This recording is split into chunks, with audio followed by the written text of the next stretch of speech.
All right. Good morning, everybody. Happy Friday. Go ahead and get started here. If you got your questions, go ahead and post them. It's going to be below the video. If you are on a smaller screen, if you're on a larger screen, it should be to the right of the video. All right. So it looks like we have one question in there right now. So make sure to get your questions in there.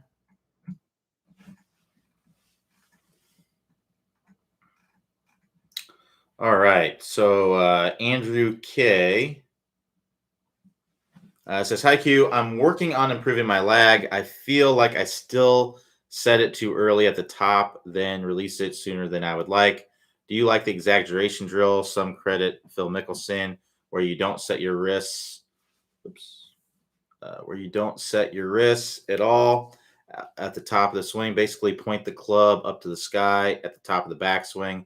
From there, you begin to create lag with the club during the downswing. Doing that should delay the full lag creation, hopefully teach you the feel to lag better so that it releases fully at the straight line release point and not earlier. Thoughts? Yeah, I actually did a video on that exact same drill.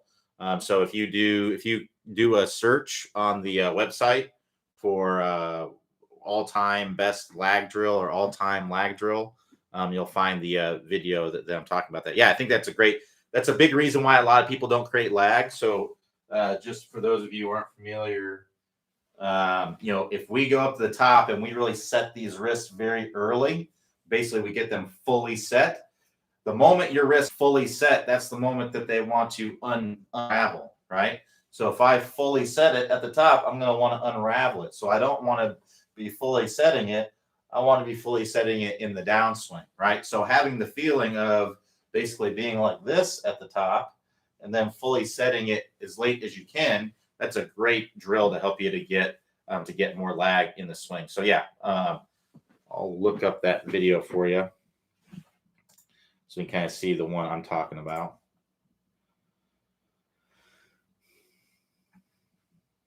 All right.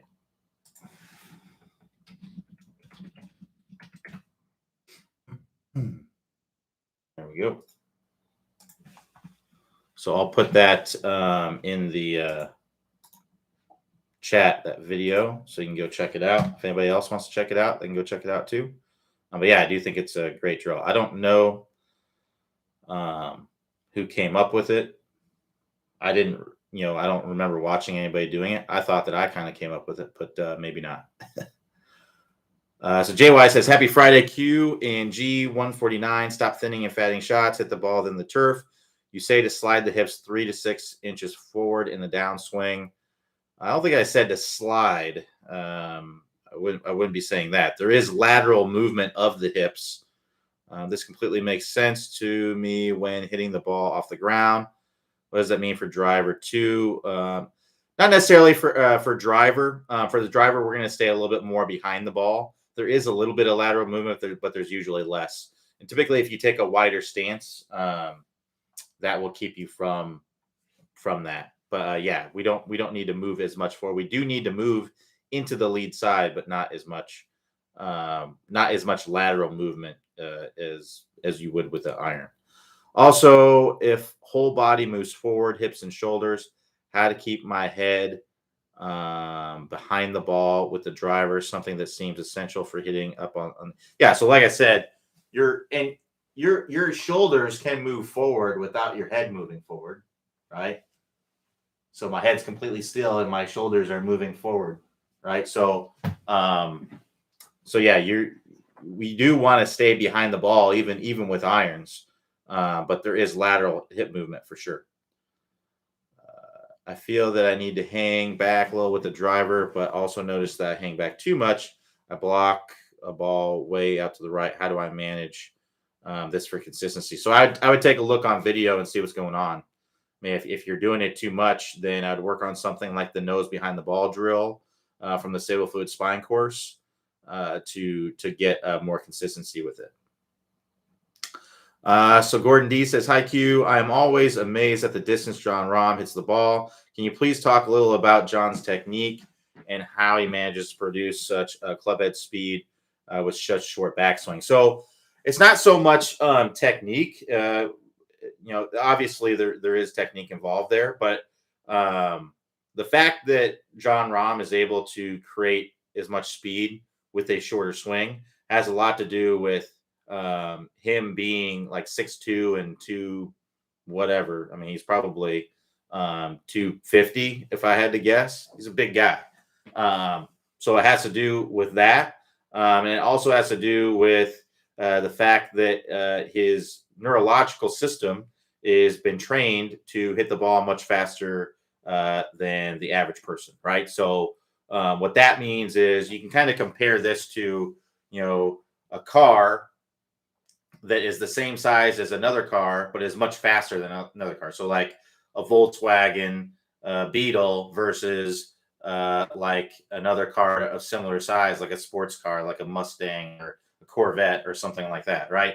The Corvette is, comparatively, one car is not really bigger than the other, but that Corvette is a heck of a lot faster than the Volkswagen Beetle, right? So that also has a lot to do with it. So that's kind of what the neurological system is. So if you go to the 20-minute distance fix, we talk about this a little bit. It's neural adaptation. So he is basically swung hard with a short swing, and he's trained his body to swing faster because he's made a lot of swings trying to swing fast, right, and trying to create speed. So that's really what it comes down to is taking a lot of swings where you swing fast. Another guy with a shorter swing that has a lot of speed is Tony Finau. Tony Finau is taller. He's probably like 6'3", 6'4". Not quite. Isn't quite as heavy as John Rahm, but is probably 225 if I had to guess, and 200, 225, and also creates a lot of speed. Well, Tony Finau actually talks about when he was younger, him and his brother. His brother is also a very good golfer. Has played, pro. I don't know if he's played on the PGA, but I know he's played on the lower tours like Korn Ferry and stuff like that. But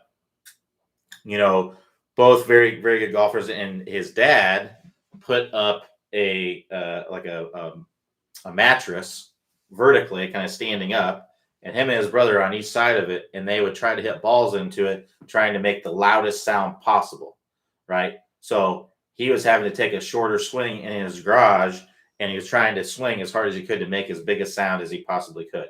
So he's training without even really knowing he's training, that neural adaptation that I was talking about. So that's the main thing, is that, people think about John Rahm. Well, John Rahm is able to,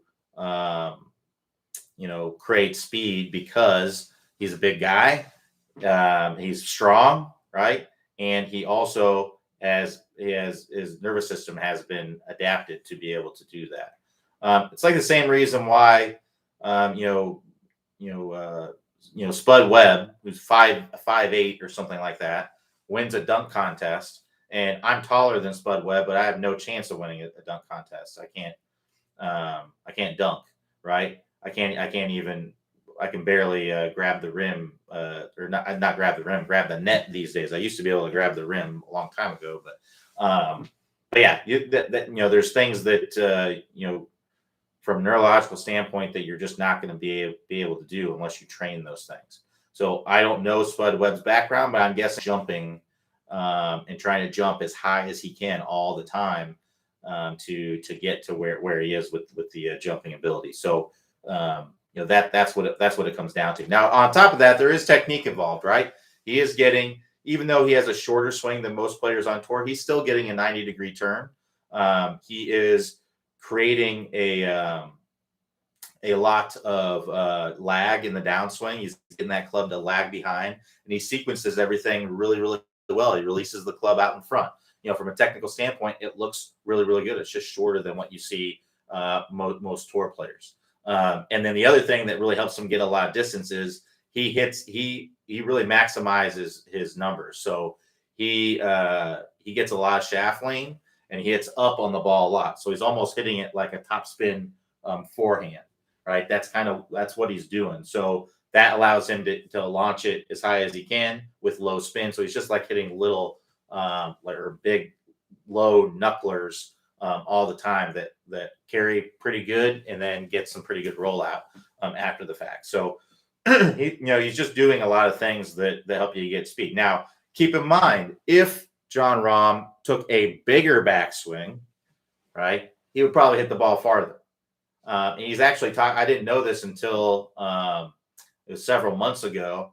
He touched on why he has a shorter swing, because there are actually video of him when he was much younger, when he had like a really long swing, like a Dustin Johnson, very long kind of swing. But apparently he had an ankle injury or something like that, and his trail ankle couldn't support like a longer swing on a consistent basis. So he shortened it up so that way his ankle could stay stable, right? So that's what he mentioned. So I don't know the nature of his injury, but that's basically what was going on. But going back to the other guy that I was talking about, Tony Finau, right? Short, has a shorter swing and is swinging like 120 with a shorter swing. Well, there's video of him on Instagram or on YouTube of him making a long swing, like getting up here like Dustin Johnson is, and swinging over 130 miles an hour. So again, if you take a longer swing, you certainly can. So what I would say to that, if you are someone who has a shorter swing like a Tony Finau or Jon Rahm, and you're swinging 120 miles per hour, then great, right? There's no problems with that. But if you are someone who is swinging 80 miles an hour and you're thinking, well, Jon Rahm has a short swing, why can't I swing really fast with a short swing too? Well, Jon Rahm would swing faster if he had a longer swing. So if you're going to get speed, that's really the easiest way to do it, is to swing longer, right? Obviously, there is a point of diminishing returns, but most people I see aren't really even close to that. So that's what I would recommend doing.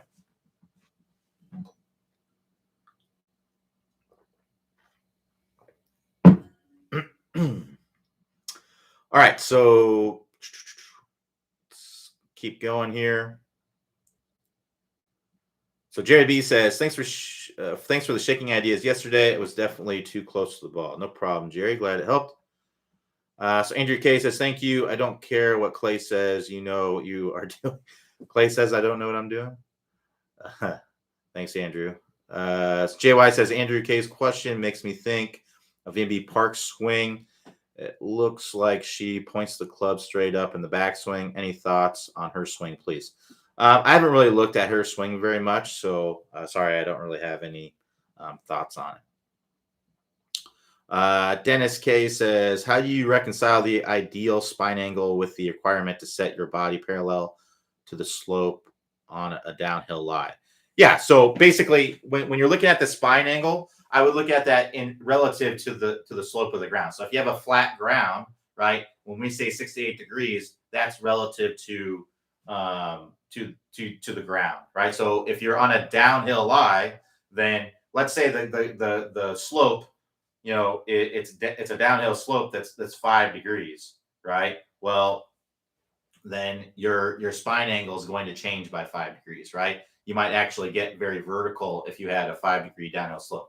If you had a 20-degree downhill slope, your spine angle might actually be leaning toward the target when you do that. If you had an uphill slope, it'd be very much angled away from the target. So I would think of your spine angle being relative to the ground. That's where that angle is being created, from the ground to your spine. So Britt Mech says, should you lag and de-loft full wedge shots? Yeah, so let's talk about what lag is. Lag is just the club head trailing behind the hands. That's what lag is, right? So the club head is behind my hands, and then it would be in front of my hands here, right? So if I do that, it's in front of my hands, and there it is right at my hands, and that's behind my hands. So I want to have shaft lean with a wedge, right? So I would want to have lag, that shaft or that club head lagging behind my hands, right? So yes, you're not going to have typically as much shaft lean or as much lag like in the beginning of the downswing because the club isn't as long, right? But you're definitely going to want to have some, and you want to have that club lagging behind your hands. We don't want to be hitting the balls like this, especially wedges. If you hit your wedges like this at impact, where the club head is in front of the hands, it's not lagging behind the hands, then what's going to end up happening is you're going to hit a lot of sculled wedges, a lot of chunked wedges. You're not going to hit any good wedge shots, most likely. You'd be lucky to hit a good one. Basically, the only time you could really hit a good one is if you had a lie where the ball was kind of like sitting up like it was on a tee. So yeah, if the ball is on the ground, you're going to have a hard time making good contact. So yes, we want the club kind of lagging behind. In fact, wedges, you have the most shaft lean. Tour players will have the most shaft lean of any club in the bag, especially with full, because most tour players like to hit the ball, keep it low with the wedges. So they'll typically get quite a bit of shaft lean with the wedges because of that. So they'll play the ball a little bit, more toward the middle of the stance, hit down a little bit more, and keep it low because it's easier to control when you do that than kind of hitting like a sky ball with the wedges.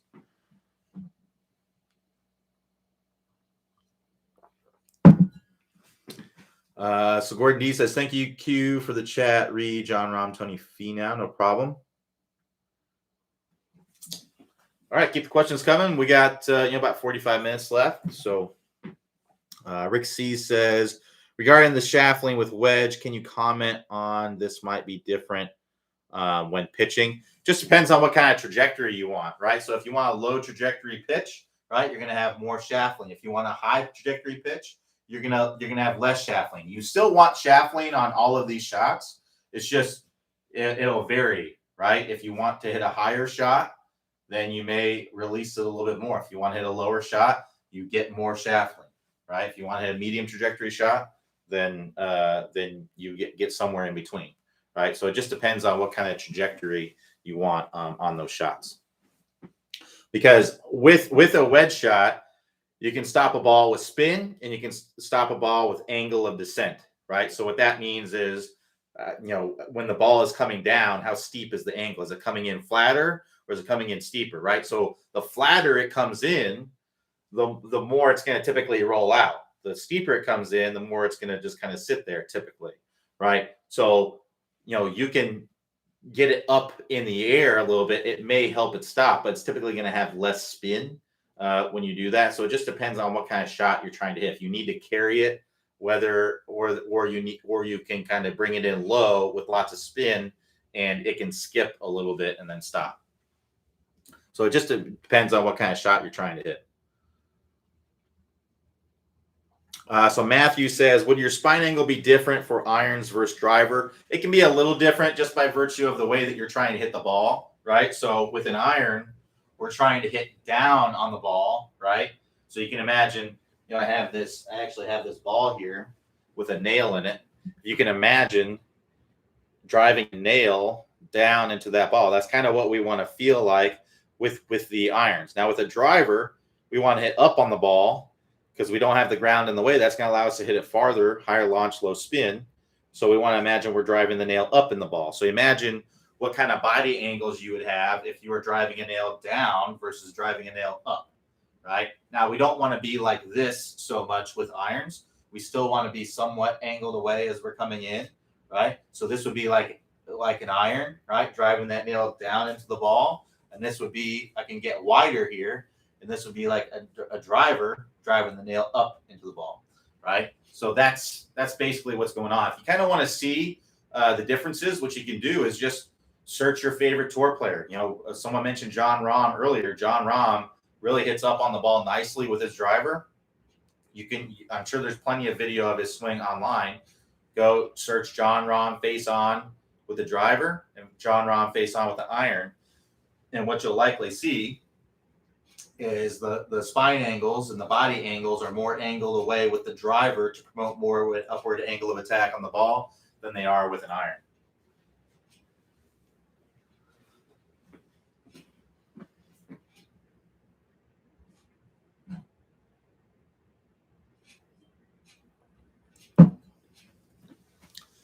So Dennis K says, speaking of Tony Finau, I notice he starts the backswing with an almost immediate wrist set.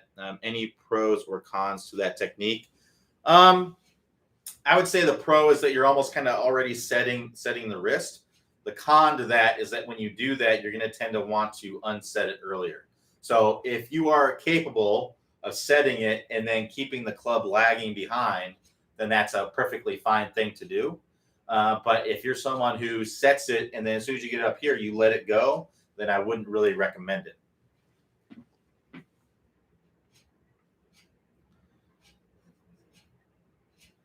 So Gordon D says, "Hi Q, Clay always introduces you as a TSG level 2 instructor. Could you please explain the difference between the instructor qualifications?"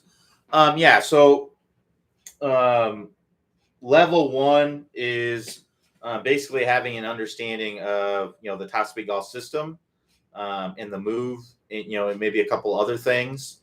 And that's what level 1 is, and then level 2 is basically more advanced concepts. So advanced concepts of the top speed golf system, advanced concepts of anatomy, speed, and things like that. So yeah, so it's just basically knowing everything into out for the most part.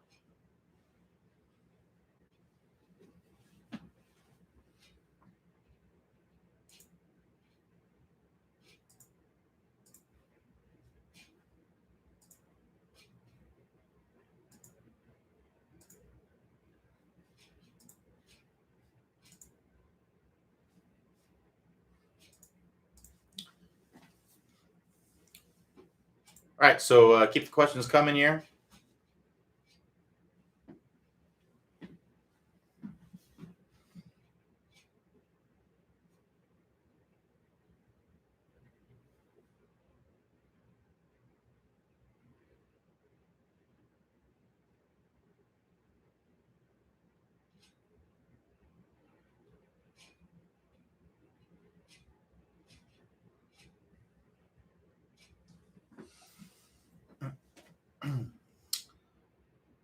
So Rick C says, sometimes when I focus on lag, I am late closing the face, leaving balls right of target. Can you review how to deal with this? So I'd make sure that you're creating lag in the correct way. A lot of times when people try to create this angle, they cup that wrist, right? So they're cupping that wrist a lot. So they're going like this, right? So see what, and look what that does to the face. That opens up the face, right? So the way that you want to create lag is from a thumbs up kind of position, right? So this is what's called radial deviation, where the thumbs go up, right? Your thumbs only go up a certain amount, about 20 degrees, something like that. So you can see there, that's roughly about a 70-degree angle. You can see how my wrist is flat when I do that, right? The other thing that creates that angle of lag or that appearance of lag is the shallowing of the club, right? So if I take this club and I go from here to here, that's going to make that angle look sharper. Right? See how that angle looks sharper? So creating that angle of lag. And then the other thing is the change in direction of the club. So the momentum of the club going this way as my hand change directions. That also creates that angle of lag. So if I put those three together, if I go maximum kind of thumbs up, maximum radial, and then I have the shallowing of the club where I'm flattening it out in the start of the downswing. And then I also have that change of direction. Look at this crazy angle of lag that I can create there. I can create a crazy angle of lag. So I would just make sure that you are not leaving that face open by doing that, by leaving that face open when you're starting down. Okay, so by cupping the wrist. If I cup my wrist, I can create a sharper angle, right? I can go more into that thumbs up kind of position, but I don't want to go thumbs up while also cupping my wrist to create that angle. So that's the first thing that I'd make sure that you're doing. The other thing to keep in mind is that when you get the club lagging more behind, it does open the face, right? So if I get more shaft lean at contact, if I take this club like this and I just push that handle forward, that club face is wide open. So the more I have the club lagging behind my hands, the more open the face is going to be. So you have two options, or you can do kind of a combination of these two options. One would be to strengthen the grip. A lot of times when I see people struggle with casting the club, they have a very weak grip. And what they do is they have to cast the club to square up the face. So if you strengthen the grip, get that thumb more on the side of the grip, it makes it a lot easier to get the hands in front and to have and the wrist angles that are possible when you do that. So that's the first thing. And then the second thing would be getting some flex in that flexion in that wrist. So bowing the wrist, right? So if I do that, you can see how that closes the club face, right? So if I have a very, very weak grip, like a Colin Morikawa, you can have it can totally work. There's a lot of players that do it, but it's a difficult thing to do. But if I have a really weak grip where my thumb is more on top, and you can think of it as this crease that's between my thumb and my hand is pointing more toward my chin, that'd be a very weak grip. When I come into contact and I have shaft lean, I'm squaring up the face, I have to have a lot of bow in my wrist at impact. That's a very difficult thing to do for most players. But if you look at Colin Morikawa, that's how he is, right? So if I have a stronger grip where my thumb is more on the side of the grip, and that crease between my thumb and my hands pointing more toward my right shoulder, even outside of my right shoulder, right? When I come into impact with shaft lean and a square face, look at my wrist now. It's more, it looks like it's cupped, but it's actually flat if you look at it from that angle. But that makes it a heck of a lot easier to square up the face. So you need to do some probably combination of strengthening the grip and or getting those stronger wrist angles when you're creating that lag. All right. So Adam says, and would you recommend bowing wrist at the bottom? I would recommend doing it as soon as possible in the start of the downswing. That's really the easiest place to do it because the bottom of the swing is way too fast. You can't really think bow my wrist at the bottom. You need to be doing it down up here when things are moving slower and trying to retain that all the way to the bottom of the swing. If you just try to think bow the wrist at the bottom, it won't happen. Think about it in your transition, getting that thing to happen as early as you can in the downswing. That's what we talk about in the move course.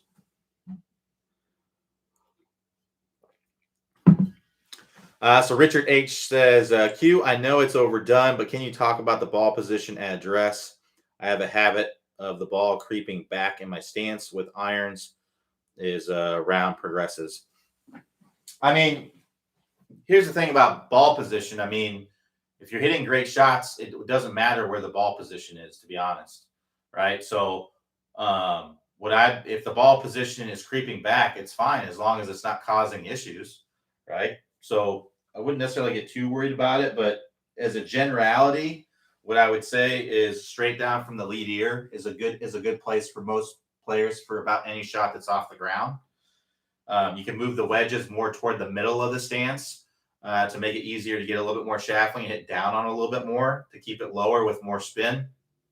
Or, for like a fairway wood, you can move it slightly forward. A big mistake that I see what people make as far as ball position is concerned with the fairway woods, they play it way too far forward. They play it like they would a driver.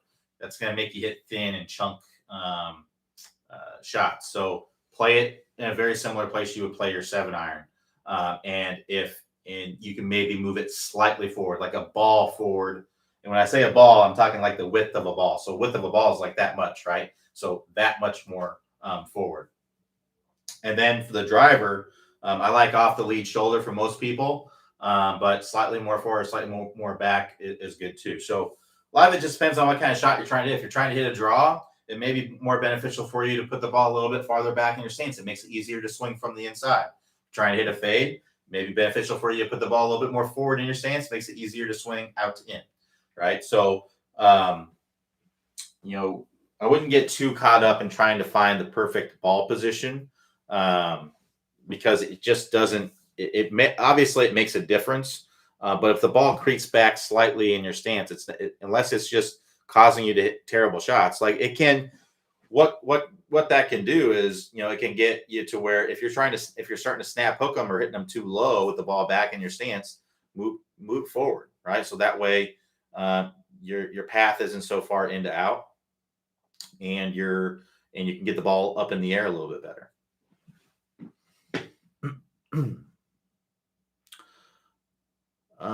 So David says, would you comment on the relationship and timing of the rolling of the forearms over each other in the straight line release? Um, what's everyone's timing is going to be different, so it's not necessarily one timing for everybody. The key is just getting the face square at impact. So, yeah, that's what I'd be trying to do. If you have a specific question about it, I'll be happy to answer it. But uh, vague question gets a vague answer. Um, Adam says, "Thanks, no problem, Adam."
So Gordon D says, "I think that you hopped over my question. Re Clay's new video. Sorry, I didn't mean to, Gordon. Sorry about that. All right, yeah. Have you?" So Gordon says, "Have you been involved in Clay's new video showing how to shallow the club and square the face?" Yes. Yeah, me and Clay talked about the whole process. Yes.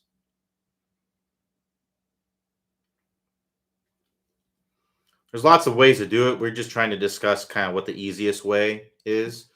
So one thing he talks about in that video is strengthening your grip, right? Obviously, there's lots of players on the PGA Tour that have weak grips, right? Where the thumb is more on top. Some examples would be like Victor Hovland, I think, has a weak grip. Uh, Colin Morikawa, I just talked about, has a weak grip, and Hogan had a weak grip. So there's lots of players that have weak grips, and it works for them. But you have to have the wrist angles to support that and to be able to get the handle leaning forward at contact. So if you look at those players that I just mentioned, they all have this bowed wrist position at impact. That's a very difficult thing for a lot of people to do. So we're just trying to talk about what's the easiest way to hit the best shots, because not everyone, if you think about those players, think about how many shots they probably hit, right? Thousands. I mean, uh, Ben Hogan was famous for like how much he practiced, right? No one's going to practice that much. There's probably hardly anyone that's practiced as much as Ben Hogan did. You could probably count on your hand the amount of people that practice as much as Ben Hogan did, right? So Tiger probably definitely one of those guys. But I mean, that's what I'm saying. Like none of us are going to do that. I'm not going to do that. Most of us have families. Most of us have jobs, right? Where we just don't have the time to practice that much. So if we can have a easier way, right, then why not do that? And the strengthening the grip does that. It makes it a lot easier to get into those positions. It also makes it easier to shallow out the club. So yeah, strengthening the grip, finding that kind of powerful, strong grip position, I think can go a long way for a lot of players. I have a lot of students that I strengthen the grip of quite a bit. Because most players have trouble with getting that face square with having any kind of shaft lean at all. So if you strengthen up that grip, that makes it a lot easier.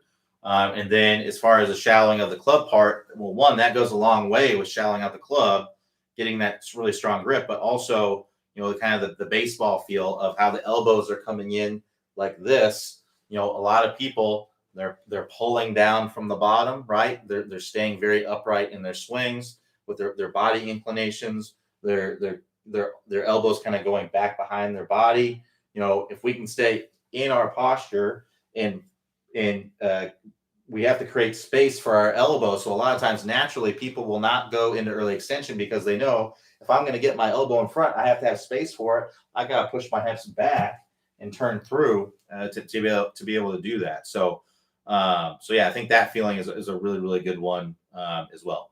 I think the trail arm is typically where we see the biggest issues, right? And a lot of times when we see people, if we have them like, hey, I want you to swing the club like a baseball bat. Imagine there's a baseball right here, and what they'll do is they'll come in and they'll look like this, right? Just naturally, they'll do that. And but when they get the golf club in their hand, they do this, right? They stand up, they really extend, they come down steep, and all those things. So the golf swing is very, very similar to a baseball swing. The only real difference, there's two main differences, right? So one is you don't have to square up a baseball bat, right? That's really the key distinction is you don't have to square up a baseball bat. So if you notice there, when I came in, my club face is wide open. So I have to change my grip on the club to where now that face is square, right, as I'm coming in. So now I can come in and I can take my baseball bat swing and that face is square, right? So that's kind of the key distinction there. And then also my inclination of the ground. So in a baseball swing, I'm right here, right? Or I might be right here, right? But in a golf swing, I gotta be down here, right? So it really, really helps you to get the proper feeling. And most of us have swung a baseball bat of some sort, right? So we understand that feeling. I don't see a lot of people who swing a baseball bat like this. They come in and they have their arms fully extended away from their body, and the bat is in line with their hands right at the ball, right? I don't see anyone do that. I don't see very many people do that. Pretty much anyone I've ever seen who you hand them a baseball bat or you tell them to swing the club like a baseball bat, they go like this. The body's opened up, the chest is opened up, this lead arm, this trail arm is in a bent position. The shaft, when you get here, that shaft is lagging and then it gets right here, right? So, that's kind of what we're trying to do with it is get that proper feeling.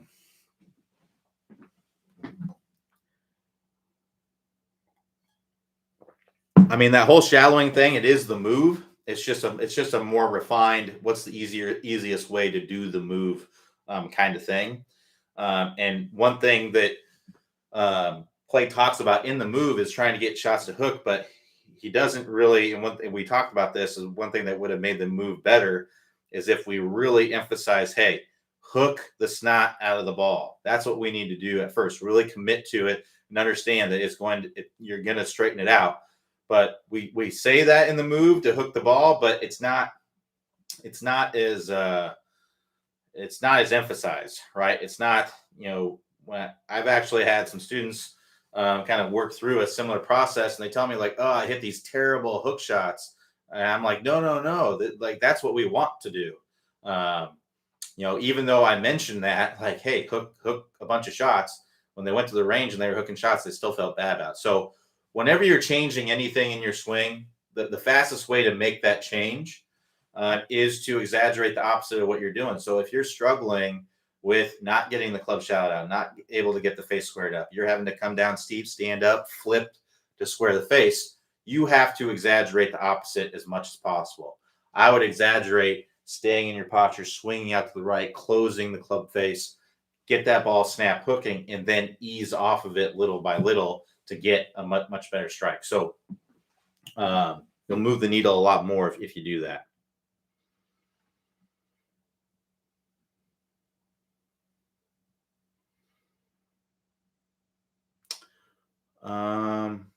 So Rick C says, can you review the process of expanding the strike length of the bottom of the swing? The strike length. Sorry, Rick, I don't really know what that means. Can you maybe ask your question in a different way? I'm not sure what that means. Expanding the strike length. I don't know what that means.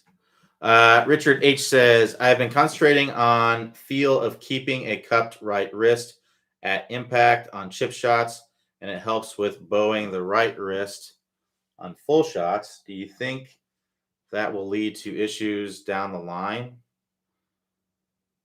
Assuming that you're right-handed, making sure that we're kind of on the same page. If you're cupping the right wrist at impact, so you're doing this, and then bow helps bowing. Hold on. I have been concentrating on the feel of a cupped right wrist at impact on chip shots, and it helps with bowing the right wrist on full shots. Yeah, I'm a little bit confused. Those are two.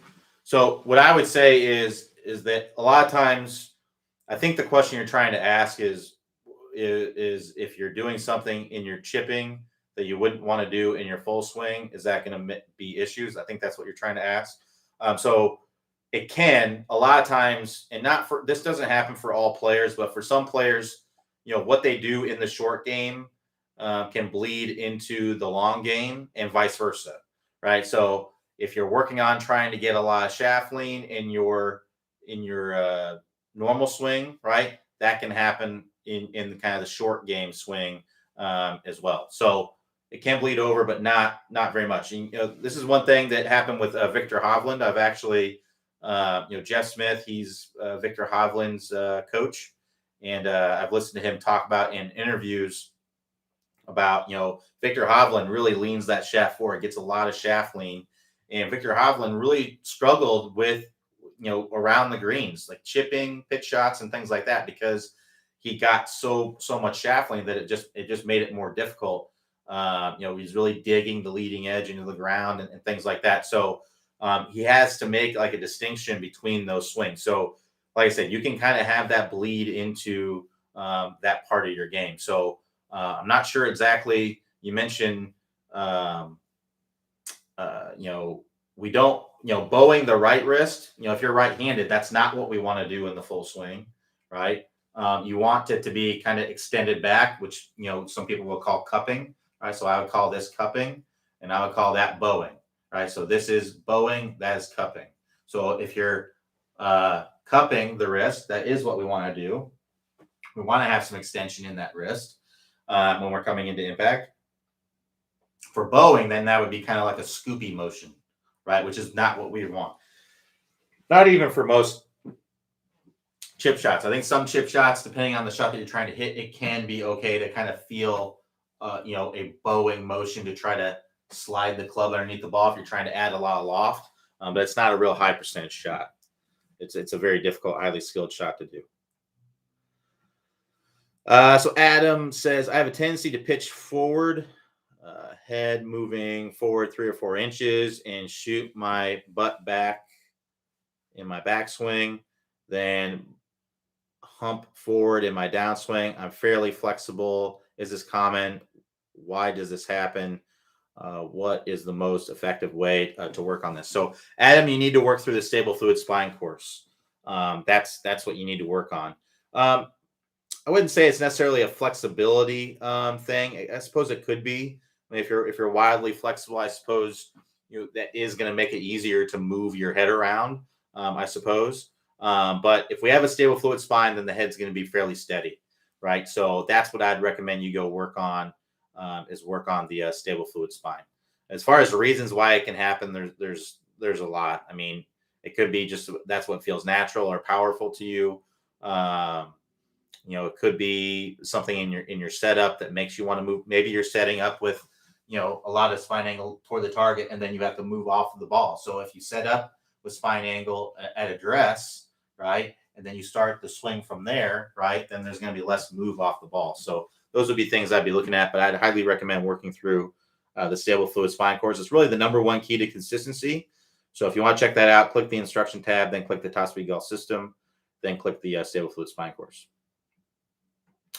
So Larry T says, expanding on the strike length probability means flattening out at the bottom, staying in impact longer. If not, I'd like to see that. So basically what we're talking about here, as far as the arc kind of flattening out at the bottom, that is from the hands moving up as the club head moves down, right? If the hands move up and the club head moves down, then that can flatten things out a little bit. So this is something that we talk about in the compression line section. I forget what Clay calls it. Impact glide. That's what he calls it. Impact glide. So When we look at the better players, basically their hands will reach their lowest point about at this point in the swing, about when their hands are in front of their trail leg. And then from there, the hands will actually move up, right? The handle will move up as the club moves down, and that kind of creates a little bit of a flat spot as we're coming through contact. So it allows you to kind of come through the turf. Now, keep in mind, it's not a literal flat spot. It's not where it's just dead flat as you're coming through there.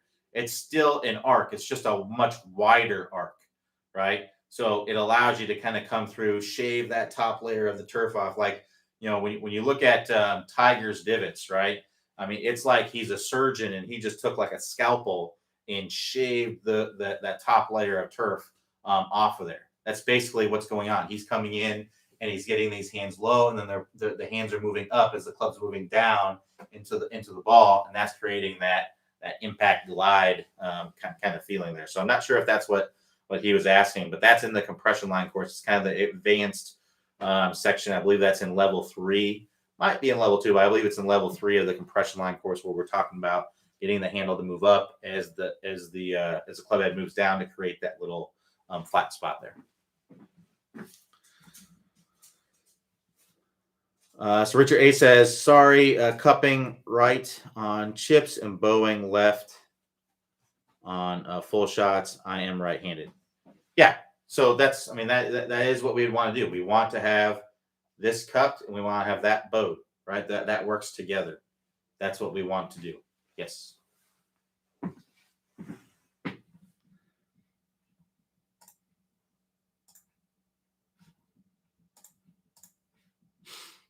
All right, we got 10 minutes or so left.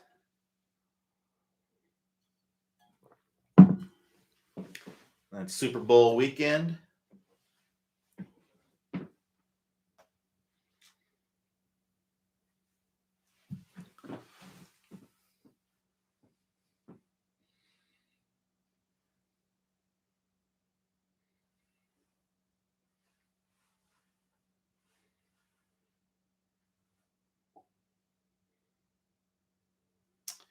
Adam says, thanks, Q. Have a great weekend. You too, Adam. Bengals or Rams? I would like to see the Bengals win. Yeah, that's kind of what I think. That would just be an incredible story if the Bengals won, for sure.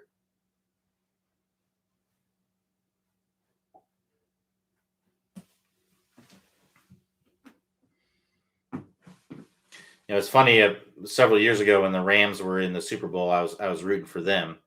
But now it's kind of like when anybody's any good for a decent amount of time, you just gonna get annoyed by them, basically. So I typically like the underdog.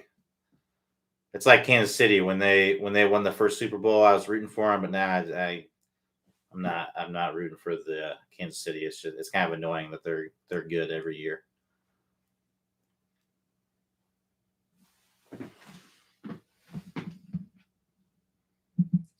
I'm guessing that's just human nature, though, right?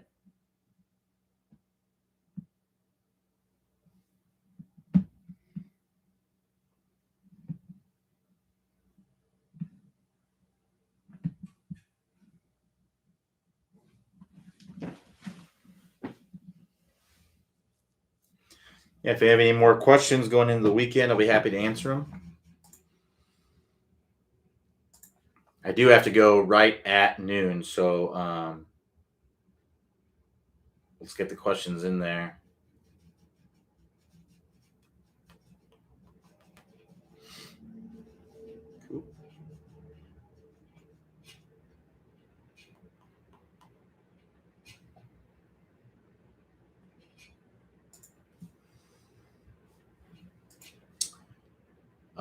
So Jerry B says, I have found that upping my right, I'm assuming means cupping my right wrist on chips and pitches gives me more solid contact. Does this make sense? Yeah. So if I cup my wrist, meaning I'm doing this, assuming you're right-handed, Jerry, if I cup my wrist, what is that going to do to the shaft? Right? It has to lean the shaft forward. If I lean the shaft forward, I'm going to hit it more solid. Right? So yes, definitely makes sense.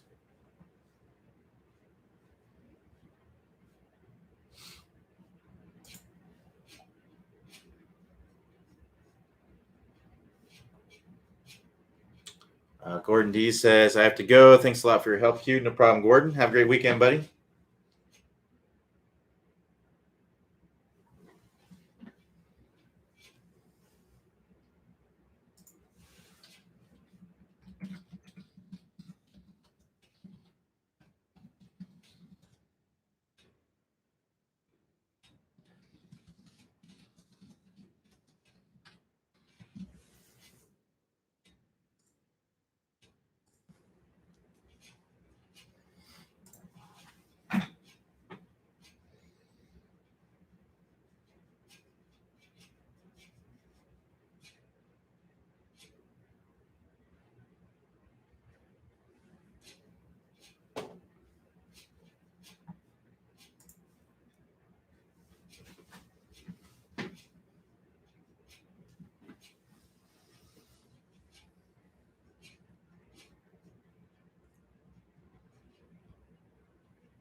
Richard H says, thanks, Q. Have a great weekend. No problem, Richard. You too, man.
So Richard H asks, Q, can you post information any other color but blue?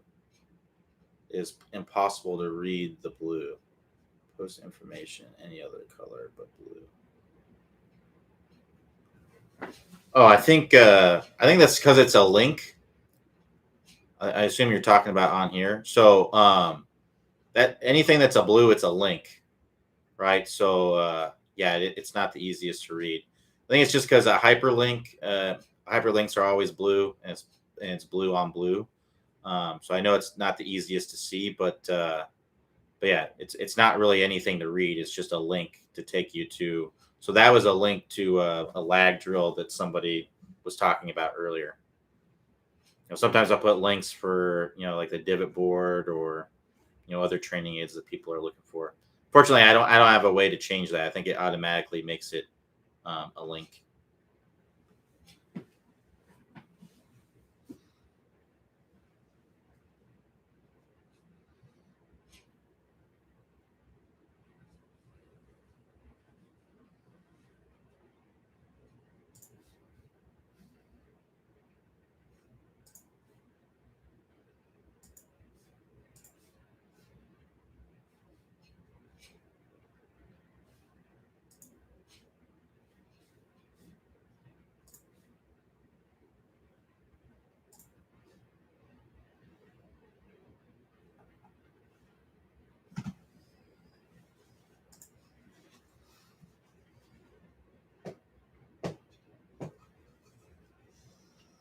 Got a few minutes left. If anybody has any last minute questions.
All right, so since we don't have any more questions, we'll go ahead and wrap it up right there. Thanks everybody for joining me. We'll be back here Monday, 5 p.m. Eastern time.